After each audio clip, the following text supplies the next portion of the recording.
খবর 24 সাথে আপনাকে স্বাগত। নতুন নতুন খবর জানার জন্য আমাদের চ্যানেলে চোখ রাখুন।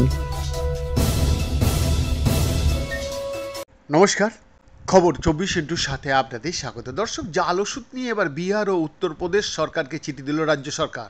প্রশাসনিক সূত্রের খবর, নবান্নের তরফে পাঠানো চিঠি বিজেপি শাসিত দুই রাজ্যকে আবেদন করা হয়েছে জাল ওষুধ কাণ্ডে রাজ্যগুলি নিজেরা তদন্ত করার পরে সেই রিপোর্ট পাঠালে পশ্চিমবঙ্গের ক্ষেত্রে তদন্ত এগিয়ে নিয়ে যেতে সুবিধা হবে।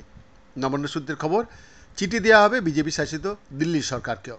রাজ্যের ড্রাগ কন্ট্রোলের অভিযানে হাওড়ার আমতা সহ উত্তর 24 পরগনা, মালদার বিভিন্ন জায়গা থেকে জাল ওষুধ উদ্ধার হয়েছে। জাল ওষুধের কারবারিদেরও গ্রেপ্তারও করা হয়েছে। রাজ্য ড্রাগ কন্ট্রোলের আবেদন মেনে আদালতের নির্দেশে ঘটনায় তদন্তে নেমেছে সিআইডিও। জাল ওষুধের তদন্ত করতে গিয়ে বিহার, উত্তরপ্রদেশের মতো একাধিক রাজ্যের নাম পাওয়া গিয়েছে। মূলত এই সব জায়গাগুলি থেকে জাল ওষুধ তৈরি হয়ে এই রাজ্যে ঢুকেছিল বলে জানা গিয়েছে। সেই সমস্ত তথ্য উল্লেখ করেই প্রয়োজনীয় রিপোর্ট চেয়ে রাজ্যগুলির কাছে আবেদন করা শুরু হয়েছে। আর তার জেরেই রাজ্য সরকারের তরফ থেকে এই রাজ্যগুলিকে চিঠি দিয়ে তদন্ত রিপোর্ট চাইল নবান্ন।